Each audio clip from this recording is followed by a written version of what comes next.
नमस्कार साथियों, मैं हूं आपका लैंग्वेज मित्र पुनीत जैन और ये हैं हमारे अविनाश सर। नमस्कार दोस्तों, कैसे हैं आप सब? उम्मीद करते हैं अच्छी होंगी। आ क्वेश्चन आ डे, एक क्वेश्चन रोजाना और इंग्लिश में एक्सपर्ट हो जाना, अभी तक हमने किया है और आज हम करने वाले हैं स्पेलिंग का ओवर। तो डियर फ्रेंड्स, आज कुछ नया करते हैं। हमारी सीरीज़ तो जारी रहेगी इसी तरह और साथ में हम आपके लिए सैकड़ों चीज़ें लेकर आएंगे। फिलहाल स्पेलिंग के ओवर में मैंने कुछ अच्छी स्पेलिंग्स लिए जो कॉम्पिटिटिव एग्जाम में मुख्यतः पूछी जाती हैं। डेली लाइफ में तो ये महत्वपूर्ण है ही है, पर कॉम्पिटिटिव एग्जाम के हिसाब से बिल्कुल आप याद रखिएगा। सर देखिए, मैंने फर्स्ट स्पेलिंग ली है। यहाँ मैंने लेफ्ट साइड में जो स्पेलिंग लिखी है वो करेक्ट स्पेलिंग लिखी है जो हमको ऑप्शन में देनी है। और मिस स्पेल्ट में बहुत सारे हम मिस स्पेल्ट स्पेलिंग लिख सकते हैं, पर मैंने मुख्यतः वो लिखी है जो हमसे ज़्यादातर गलतियाँ होती है, जिस गलत ऑप्शन को हम चूज़ कर सकते हैं। तो हमारी फर्स्ट स्पेलिंग है कैलेंडर। तो आमतौर पर हम ये गलती करते हैं, CALENDAR तो हमारा करेक्ट है जो मैंने लेफ्ट साइड में लिखा है, पर आमतौर पे हम ये भी लिख देते हैं सर। कैलेंडर आपका रीजनिंग में भी आता है, एक टॉपिक है कैलेंडर, जिसमें बच्चे हमेशा गलती करते हैं उसके टॉपिक लिखने में, हेडिंग डालने में। हमेशा सर बच्चे गलती करते हैं कैलेंडर की स्पेलिंग लिखने में, रीजनिंग में। मैंने बहुत बार देखा है बच्चों को। तो सर बिल्कुल ध्यान रखिएगा कि बच्चे भी ऐसी गलती ना करें, क्योंकि फिर वो इंग्लिश में गलत हो जाएगा, है ना। जैसे आपका सब्जेक्ट इंपॉर्टेंट, मेरा बड़ा इंपॉर्टेंट सब्जेक्ट है, तो कैलेंडर पे ध्यान दीजिएगा। और ओकेजन वाला तो हमारे कॉम्पिटिटिव एग्जाम में बार बार आता है और इसके मैं आपको चारों ऑप्शन बता देता हूँ और चारों पे बच्चे सही कर देते हैं। ये तो ओकेजन मैंने लिखा है, कई बार आपका ओकेजन इसका मतलब होता है अवसर, और कई बार CASSION, इस तरीके से चार ऑप्शन आ जाते हैं। कुछ बच्चे ये भी टिक करते हैं, कुछ ये भी टिक करते हैं, ये भी टिक करते हैं। ये तीनों टिक नहीं करना है, आपको टिक करना है OCCC, है ना, ASION, ओकेजन, अवसर। तो अगर आप ये अवसर की स्पेलिंग सही लिखेंगे तो जीवन में आपको सफलता के ज़्यादा से ज़्यादा अवसर मिलेंगे। आगे बढ़ो सर। जी सर। बिल्कुल, सर की अनुमति है, सर का मैं आभारी हूँ, ग्रेटफुल हूँ, है ना। तो ग्रेटफुल की स्पेलिंग पे ध्यान दीजिएगा, GRATEFUL, और आप उधर देखिए कॉमनली मिस स्पेल्ट। लेकिन सर अगर मैं ग्रेट की बात करूं, ग्रेट की स्पेलिंग तो शायद GREAT होती है। बिल्कुल बिल्कुल सर, आपकी बात बिल्कुल सही है। ग्रेट की स्पेलिंग तो ये होती है, पर जब हम ग्रेटफुल पूरी की बात करते हैं तो हमें स्पेलिंग इस तरीके से लेनी होती है। जो हिंदी में भी कई बार हम पढ़ते हैं ना, संधि, समास और बहुत सारी चीज़ें पढ़ते हैं, उस तरह इंग्लिश में भी जब हम दो स्पेलिंग्स को ऐड करते हैं तो कई बार जो उसका मूल ढांचा होता है उसके अंदर बदलाव हो जाता है। तो ग्रेटफुल बिल्कुल आप इस तरीके से ध्यान रखिएगा। तो ये जो है इधर मैं आपके करेक्ट स्पेलिंग लिख रहा हूँ। अब देखिए, एक बहुत अच्छा वर्ड मैंने लिया है, कॉमेमोरेट। तो इसमें भी अगर ये एग्जाम में आ जाए तो ध्यान रखना, ये एम है और ये भी एम है ना। कई बार हम मिस स्पेल्ट में फटाफट में एक ही एम लिख देते हैं सर।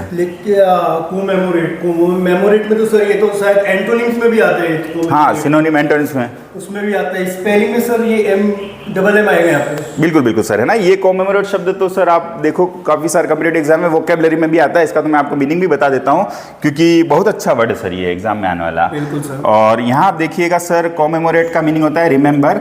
और मैं तो सर हमेशा वोकैबुलरी ट्रिक से ही पढ़ाता हूँ और शब्दों को वर्ड डिवीजन ब्रेक के माध्यम से पढ़ाता हूँ। तो मैं हमेशा बात करता हूँ कि शब्दों को ब्रेक कीजिए, मीनिंग भी आएगा, स्पेलिंग भी करेक्ट होगी, प्रोनाउंसिएशन में भी निखार आएगा। तो यहाँ जैसे हम शब्दों को ब्रेक कर रहे हैं, कम और मेमोरेट, मेमोरी, रिमेंबर, याद रखना। तो अगर आप इस तरीके से ब्रेक करेंगे तो आपका एक मीनिंग भी निकल कर आया, मेमोरेट से मेमोरी, है ना। और साथ ही साथ आपने जब देखा, क्योंकि कॉम का मतलब होता है टुगेदर, सारी यादों को साथ संजोना। तो अब आप जब देखेंगे कि कॉमेमोरेट शब्द कॉम और मेमोरेट से मिलके बना है, तो आपको स्पेलिंग में भी जो होगा काफ़ी करेक्शन होगा। आपको पता लगेगा कि 2 बार एम आएगा और वो लॉजिकली आपको याद भी रहेगा। ठीक है सर। चलिए हम आगे बढ़ते हैं। लेफ्टिनेंट, काफ़ी लोग इस स्पेलिंग में गलत करते हैं, है ना। LIEUTENANT, lieutenant.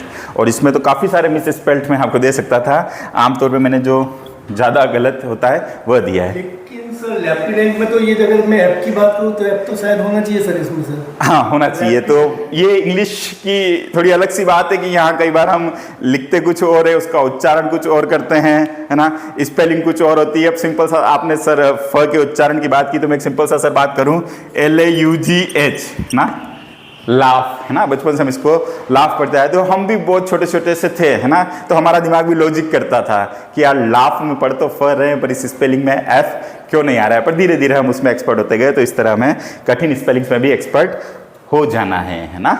चलिए सर, हाँ, लास्ट बात करूँ मैं, ग्रामर, है ना। तो सर ग्रामर की स्पेलिंग में भी हम देखें GRAMAR, है ना। और बच्चे मिस स्पेल्ड कर देते हैं ER। बिल्कुल सर, बच्चे स्टूडेंट मेरे पास मैसेज करते थे इंग्लिश ग्रामर के लिए सर, क्लासेस वगैरह इंग्लिश ग्रामर में जब भी वो ग्रामर लिखते हैं ज़्यादातर बच्चे वो ER ही लिखते हैं सर। ER ही लिखते हैं। तो बिल्कुल ये तो आपके क्वेश्चन आया हुआ है कई बार कॉम्पिटिटिव एग्जाम में, और हम पढ़ ही इंग्लिश रहे हैं और ग्रामर पढ़ रहे हैं, तो बिल्कुल हम याद रखें कि स्पेलिंग में हमें GRAMMAR लेना है बजाय कि ER के।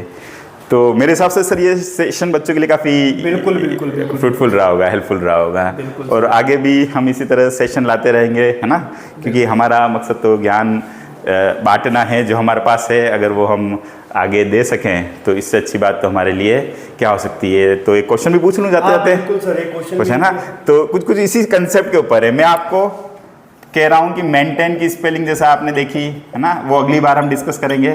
तो मेंटेन की स्पेलिंग अगर ये है तो मेंटेनेंस की स्पेलिंग आप कमेंट सेक्शन में जरूर डालिए। सर कुछ कहना चाहेंगे, कुछ 2 शब्द आखिरी? आखिरी 2 शब्द तो सर यही है कि अपनी निरंतर प्रयास करते रहें सफल होने के लिए। तो बिल्कुल बिल्कुल।